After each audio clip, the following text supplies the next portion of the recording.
Let me thank all the honourable members who participated in the discussion. I appreciate that there are overall understanding of what the GST is trying to achieve, and it is the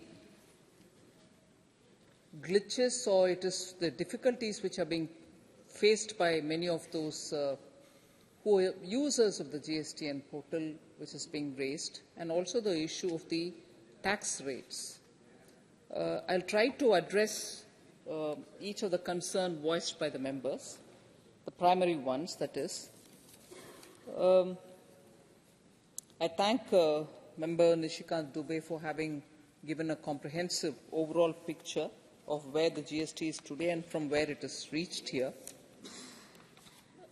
Member from Indore, Sri Lalwani ji, of course, expressed his concern that there is one tribunal which is being announced from Bhopal for Madhya Pradesh.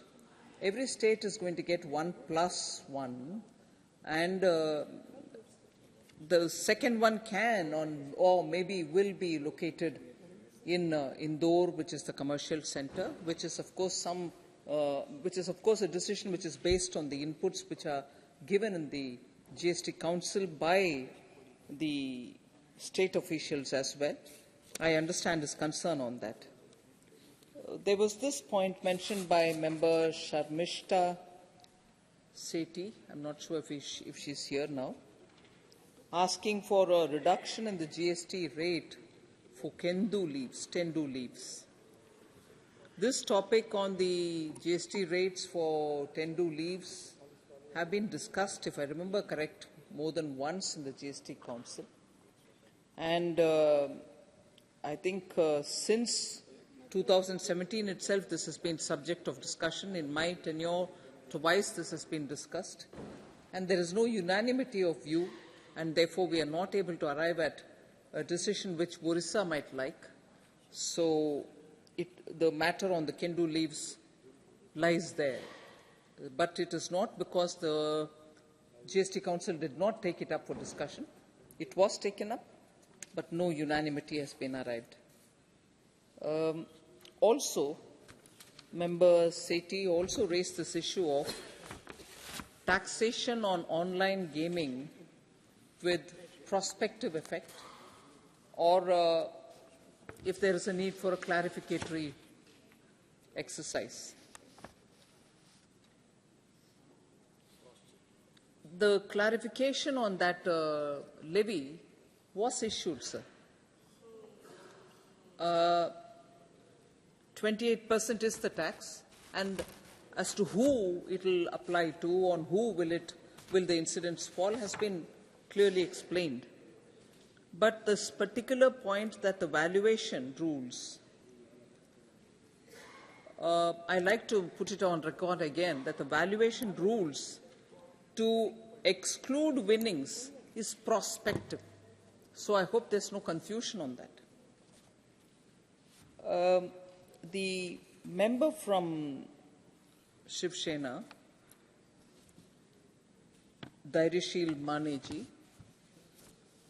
spoke about the cases which are pending in High Courts and Supreme Court.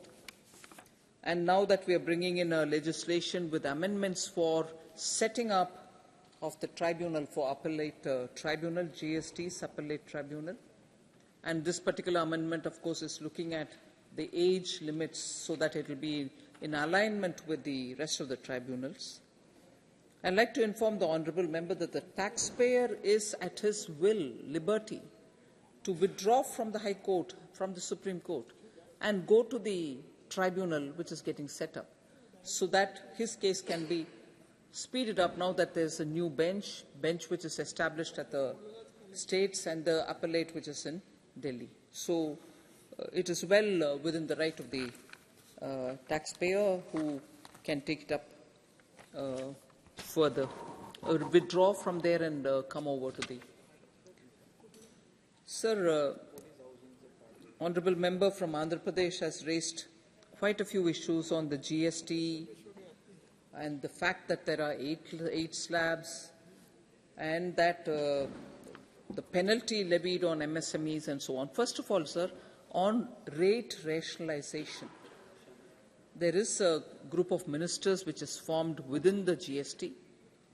It has had a few sittings, but because the chairman of the committee was the chief minister, the former chief minister of Karnataka, and now that there's a change of government in Karnataka, the committee's chairman's name will also have to be re-looked at. The committee is reconstituted and so on. So that work of rate rationalization is a larger exercise which has been undertaken by the GOM. On the issues being faced by MSMEs, the GST Council at the state level and the GST per se at the central level also interacts with various MSME groups. They have had quite a few issues with which the Council's teams have sat through and also addressed their issues. So this issue of PSUs not paying the MSMEs, and as a result, they themselves will have to pay the tax on an amount which is not received, has been, I think, to a large extent about the central PSUs have been addressed. I personally involved myself in saying the PSUs cannot delay payment beyond 45 days. It was mentioned during one of my budget speech, after which we followed it up with the PSUs. And once when there was a fairly unbelievable number floating around in the public domain about the total amount which is pending from PSUs for MSMEs, I was perturbed. I went back to check it up. This understanding that PSU means central may not always be correct, sir. Yes, there are PSUs, central PSUs, which owe money to the MSME, and all of us ministers have been very keenly observing them that the delay should not be beyond 45 days, and the central PSUs largely now go by that understanding. But however, I don't have an authority to speak about state PSUs, and it is not a secret that state PSUs who owe a large amount to the MSMEs. And the problem, therefore, remains for the MSMEs, but it is outside of my realm. It is very much the realm of the states, where the same concern for MSME should be understood by the state governments, and they should quickly clear the bills. I would like to inform the member that this budget, which was read out on the 1st February 2023, we made it a point to say that large companies cannot benefit from claiming those fiscal incentives and other incentives which are given to them without paying the dues to the MSMEs, as they would normally show it as an expenditure, that expenditure which is going as payments to the MSME, and as a result, that expenditure should not be taxed, is the common sense understanding. But you have not paid them.